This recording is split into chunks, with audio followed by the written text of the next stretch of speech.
ఆరాధనకి నమ్మకత్వానికి చాలా లింక్ ఉంటుంది. మనకి ఎవరన్నా పలానా వాళ్ళు మహా దుష్టులు దుర్మార్గులని తెలిసినప్పుడు వాళ్ళు మనకి ఏదన్నా తెచ్చిచ్చినప్పుడు మనం తీసుకోమన్నమాట, దాన్ని యాక్సెప్ట్ చేయం. ఎందుకంటే వీళ్ళు దుష్టులు, వీళ్ళు ఇలా తెచ్చిచ్చారంటే ఇందులో ఏదో ఉంటుందని మనకు తెలుస్తుంది. సో మనం ఆరాధన దేవునికి అర్పిస్తున్నామంటే ఆఫ్టర్ ఆల్ మట్టివారమైన మనమే ఒక దుష్టుడిచ్చిన వస్తువుని మనం తీసుకున్నప్పుడు అతి పరిశుద్ధుడైన దేవుడు మనలో అపనమ్మకత్వం చెడుతనం ఉన్నప్పుడు మనం ఇచ్చే అర్పణ ఆయన ఏ విధంగా అంగీకరిస్తారు? ఆయన అంగీకరించరు. ఆఫ్టర్ ఆల్ మనుషులమే మనం అలాగుంటే మరి పరిశుద్ధుడు ఆయన. అందుకని దేవుని వాక్యం ఏం తెలియపరుస్తుందంటే మనం నమ్మదగని వారమైనను ఆయన నమ్మదగిన వాడుగా ఉన్నాడంట. అంటే మనం ఇలాంటి వాళ్ళం, అపనమ్మకస్తులం, మనము దుష్టులమని తెలిసిన ఆయన మనల్ని ప్రేమిస్తున్నారు. కానీ మనం చేసే ఆరాధన ఆయన అంగీకరిస్తారా అంటే అంగీకరించరు. సో ఆయనకు అంగీకారంగా ఉండాలి అంటే మనలో ఉండకూడనివన్నీ తొలగించుకోవాలని ప్రభువారు ఈ దినాన మనకి తెలియపరుస్తున్నారు అనమాట. సో మనం ఇక్కడ చెప్పుకున్నాం, ఇక్కడ సాతాను సమాజపు వారు అని ఇక్కడ ప్రభువారు తెలియపరుస్తున్నారు. వాళ్ళు ఏం చెప్పుకుంటారంట?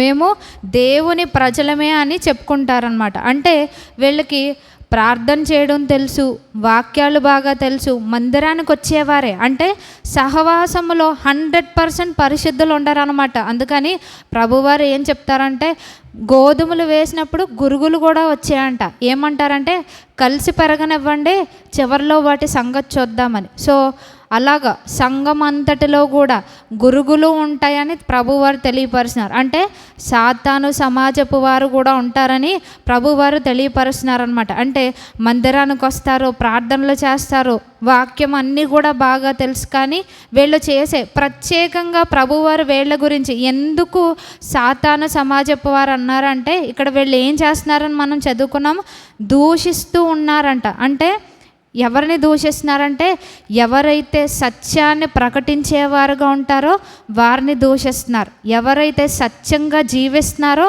వాళ్ళని దూషిస్తున్నారు, ఎవరైతే దేవుని చేత నియమింపబడిన వారుగా ఉన్నారో వారిని దూషించేవారుగా ఉన్నారు. అలాగే దేవుడు నియమించిన వారిని కాదనేవారు అనమాట. వాళ్ళ యొక్క హెడ్షిప్ కోరుకుంటారనమాట. అంటే దేవుడు నియమించిన వాళ్ళు కాదు, ఇక్కడ మేము ఉండాలి అని కోరుకునేవారు అనమాట. సో ఈ సాతాన్ సమాజపు వారి గురించి మనం కొన్ని ఎగ్జాంపుల్స్ చూసుకుంటే కనుక మొదటగా మనం అపోస్తుల కార్యాలు 7వ అధ్యాయం చూస్తే ఇక్కడ అపోస్తుల కార్యాలు 6, 7 అధ్యాయాల్లో ఎవరి గురించి ఉంటుందంటే స్టెఫెను భక్తుని గురించి ఉంటుందన్నమాట. ఈ స్టెఫెను భక్తుడు లేచి వారికి దేవుని గురించిన మాటలు చెప్తూ ఉంటారనమాట.